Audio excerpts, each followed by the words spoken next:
Hey, welcome to Own Your Future podcast, where we help you with your biggest financial decisions. Today, we're going to have on Domenic. Hello.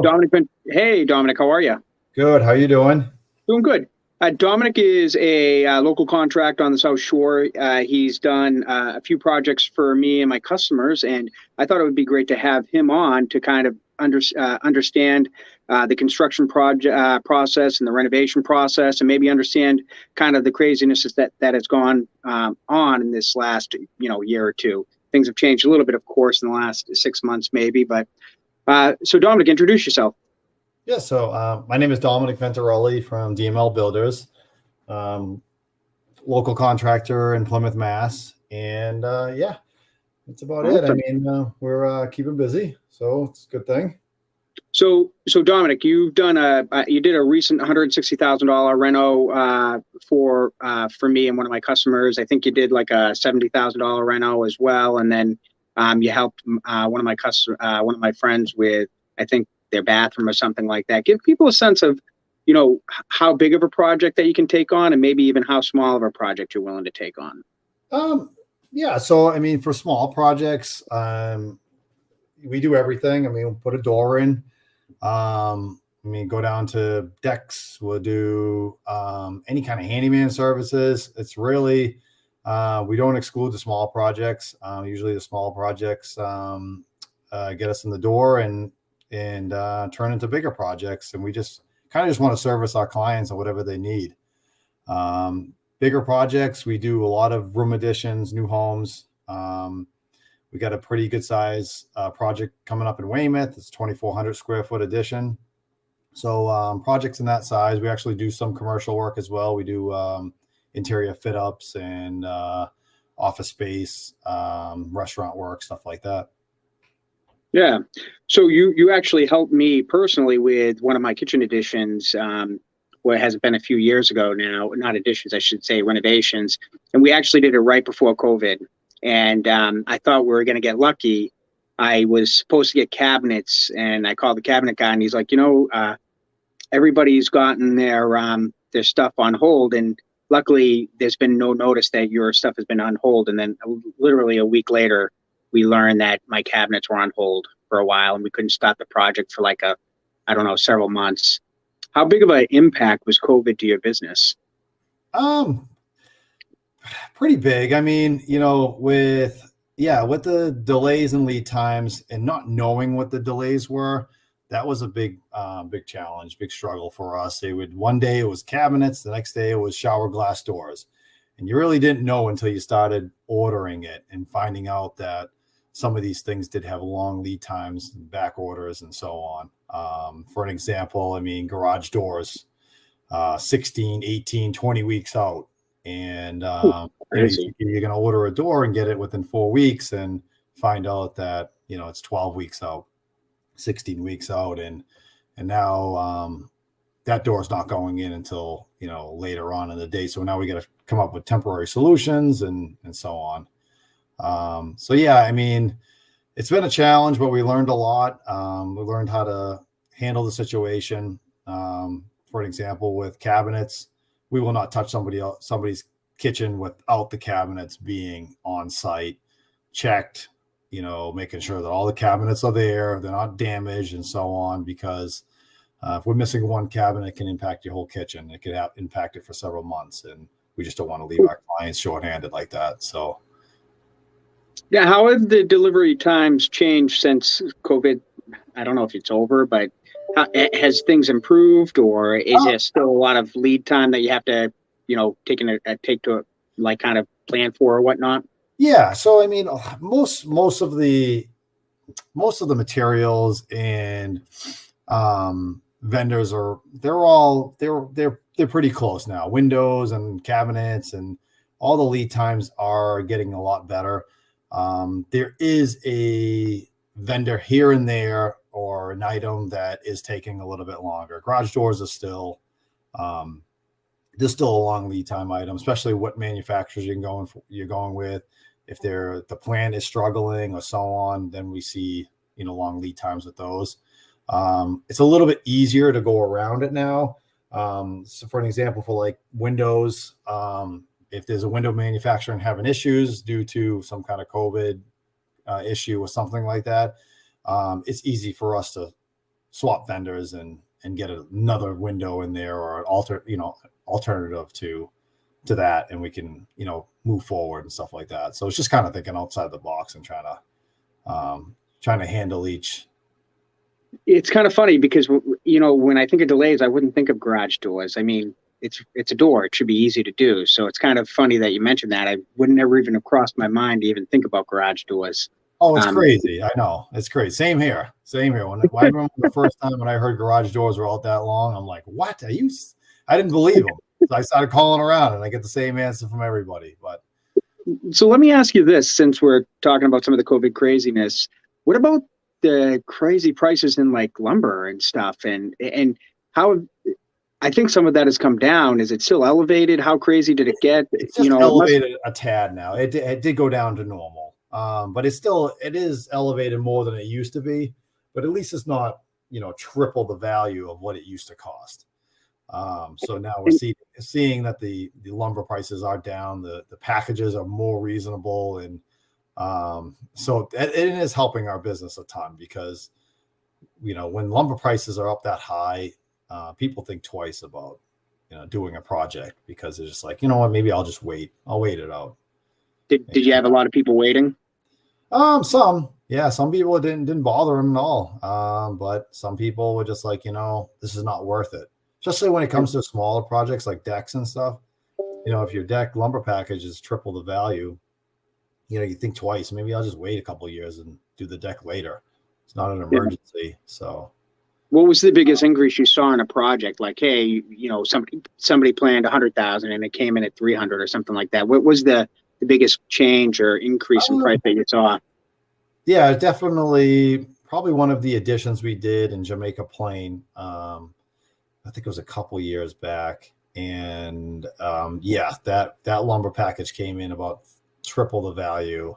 But and it was like literally we just got lumber pricing, and it was almost normal. And then all of a sudden, when we started ordering lumber, it was like, wait a minute, plywood is like $110 a sheet instead of $33 a sheet.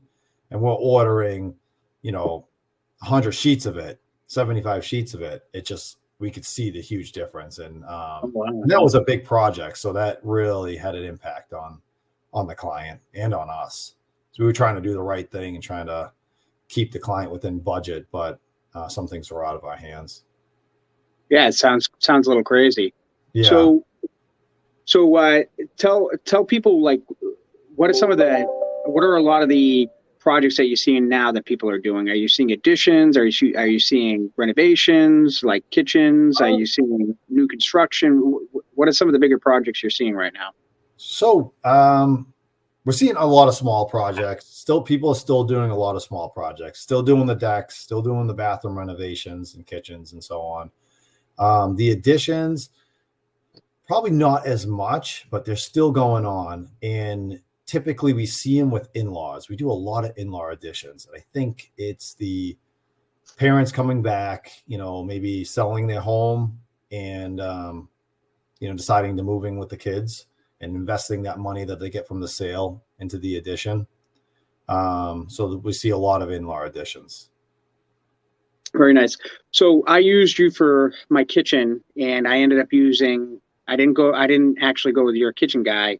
And I found that was actually probably not the best choice. I didn't know what I was doing at the time. So long story short, for everybody that's listening, so I had this kitchen renovation, and it's the first time I'm renovating a kitchen, and I hired Domenic to do it. But like, I went out and got cabinet prices, and I was doing all this stuff, and really I probably should have let Domenic handle it all. So I had the cabinet guy sending something over, and then it wasn't quite right. Domenic would blame the cabinet guy, and then the cabinet guy would blame him. And Dominic's like, if it was just my cabinet guy, I would just send it back and it would be taken care of.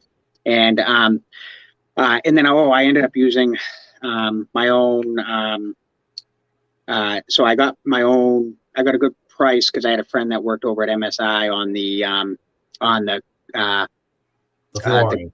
Not the flooring, on the granite. Oh, and the flooring. I got my own price on the flooring. Right, yes. But it wasn't the granite, it was quartz. But then I ended up I needed somebody to cut it. So I had to go, and I had somebody else other than your guy cut it. I didn't realize your guy could get MSI at the time. And I was unhappy with the people who were cutting it a little bit, but I ended up was able to get that fixed. So long story short, I learned that I probably should have just let you handle everything. What are some of the biggest mistakes that you see people like me doing when they're trying to hire or do work for someone like you? Let me see here. I think we got kicked off. There we go. Yeah, a lot of people like to use their own contractors, and because they think they're saving money. Or I think the biggest mistake people make is they want to try to supply the materials because they think they're going to get a better deal. They're not going to get a better deal. I mean, we work really closely with our vendors, and they might feel like they're saving money, but they're not. They're going to miss things. They're not going to order the right amount of materials, which is going to cause delays.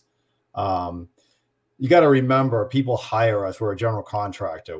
They hire us to problem solve. So we solve problems every day. I mean, if you think of construction projects are going to go so smoothly that you just make phone calls and people just show up, it's never the case. Things come in broken, things come in not ordered correctly. You got to remember, we're dealing with hundreds and hundreds of people, from vendors to subcontractors to building inspectors. So you have all these different personalities all kind of coming into one project. And so when you don't have that lead person trying to handle those things, it's just asking for something to go wrong. So we try to let our clients know it's not the best bet to try to have try to order your own materials and try to use your own subs. Now we will. I mean, like sometimes someone will say, "Hey, I have a plumber. He's a friend of mine," and we're fine with that. I mean, plumbers have their own licenses, electricians have their own licenses, and it's fine. Sometimes it works out, sometimes it doesn't. Sometimes we're trying to get on the same schedule and go on, get the project done. But I think the biggest thing is the materials, though, is when the homeowner tries to supply the materials, and then they realize, all right, yeah, it's not just like a quick, I'm going to make an order to the lumber yard and then I'm done. No, it's never the case. Lumber company drops off the wrong lumber, or lumber company drops off not enough, or some of it's damaged, or whatever it is. Now you're making phone calls constantly, trying to get the lumber there on time and trying to get the materials there on time. And so it's that's exactly what I experienced. Yeah. I was going to say a shit show, and I just said it, but it was pretty much it was a headache, and just dealing with. I should have just let you do everything from the beginning, but I literally didn't know what I was doing. And so, I'm used to just doing everything, like taking the lead and doing whatever, and like handing something off to somebody is always a challenge for me sometimes. And so I should have just handed it off to you and just went from there and whatnot. But, your tile guy did an awesome job in the backsplash, man. The backsplash came out great. Yeah. He does great work. It's awesome. Yeah, he did good. And good. I mean, you were having a baby at the time. That was the other thing. That was throw that in there. You remember? I literally. So for those who are watching, this is how, as a new father, how dumb I was. And so I'm going to give you just stupid mistakes. So we just had a new baby, no floors on the ground. Bring my wife home. My child was a preemie at the time, so he stayed in the hospital. So I bring my wife home. She's not feeling great because she just kind of had a baby, and she left him. And there she is, where we're at my house, and there's no floors, and there's guys walking in. Dom comes in, he's like, "Why don't you take her to a hotel room?" And I go, "Oh shoot, I didn't even think about that." And so I ended up taking her to a hotel room for a few days, and just to let you know, she wasn't supposed to have the baby at that time. So, any case, but I probably should have had a hotel room anyways. Contractor, after having having his own kids understood the situation that Eric was going to get himself into. Oh man. So live and learn. Yeah. Yeah.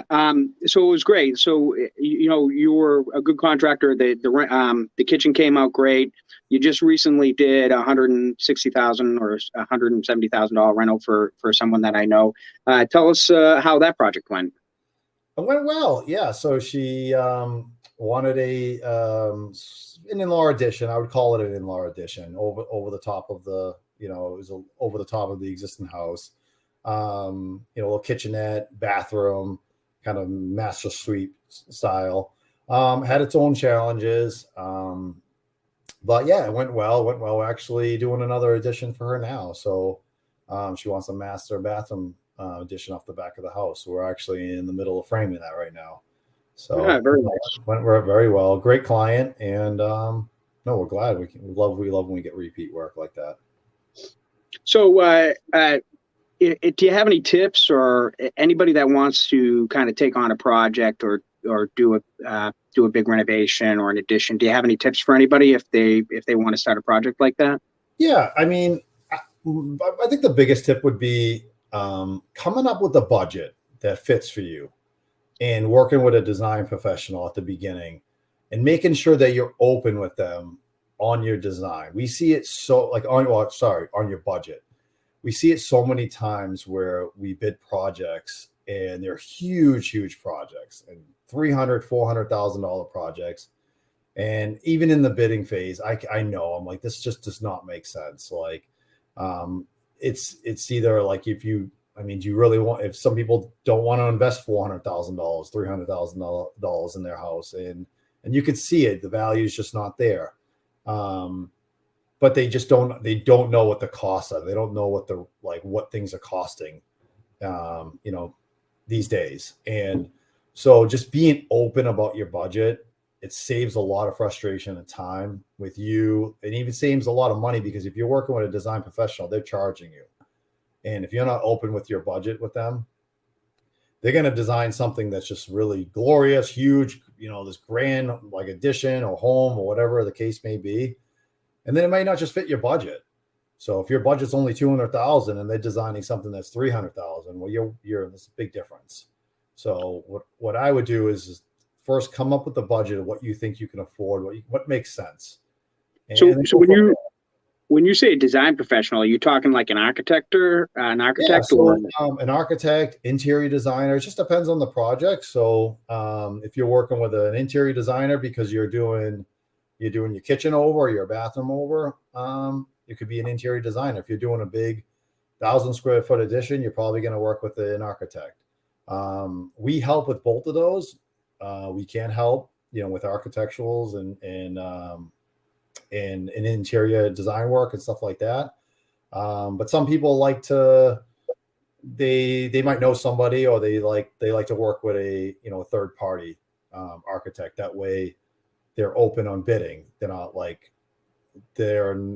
they don't feel obligated to use us.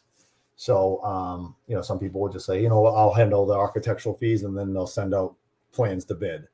The problem that we're seeing is that, after that whole design phase, we find that people they didn't realize it was going to cost that much money. And then they got to go back to the architect. Yeah. And how long does it take you to work on a bid? Like, let's say, hey, you get plans from a designer or from the customer. You go in, you go out and visit the site. Somebody calls you up, says, hey, can you come and take a look and give me an estimate? How long does it take you to get that bid to them? And what's the process? Because I'm assuming if you're dealing with a lot of different stuff, you have to get different pricing. So give people an idea on how long it takes and what the process is like when you're getting that bid ready. Sure. Yeah. So smaller projects, it's usually a week. I mean, we get them out in a couple of days, but with just the estimate log that we have now, we're usually seeing a week, and a week and a couple of days. The bigger additions or something like that, it's usually a couple of weeks. We put a lot of detail in our estimates for especially the additions. You're going to get a full breakdown from us from lumber packages, trim packages, cabinets, every line item that you could possibly think of is in that estimate. It's just basically a huge takeoff. So you can see exactly what you're getting and so on. It's not just going to be, hey, here's a lump sum number, here you go, and a little bit of a description. No, it's more of a takeoff. But with that, it takes us a little bit more time. So we're talking about a couple of weeks for additions and so on. Perfect. And for some of my mortgage people who are looking out there, do you have experience doing FHA 203Ks? Yeah. Yep. We do those. Perfect. Yep. We finished one in Carver just recently, and we finished a couple for you. And yep. We had another one in, I think, Norwood area that we did. It was the same thing. Yep. Well, hey, my friend, thank you for coming on and being one of my guests. It's always nice to have a friend come on my podcast. If somebody wants to reach out to you and has questions about getting a bid or just questions about a project, or they just want your opinion, what's the best way to get in touch with you? Yeah, just give me a call. My cell phone, 774-404-0751. Again, my name is Domenic from DML Builders. And yeah, I'd love to answer anybody's questions, help anybody out. Awesome. Well, hey, everybody, remember to like, share, and follow so you can get all the podcasts that I'm doing. Thanks for watching Own Your Future Podcast, and we'll see you next week. Awesome.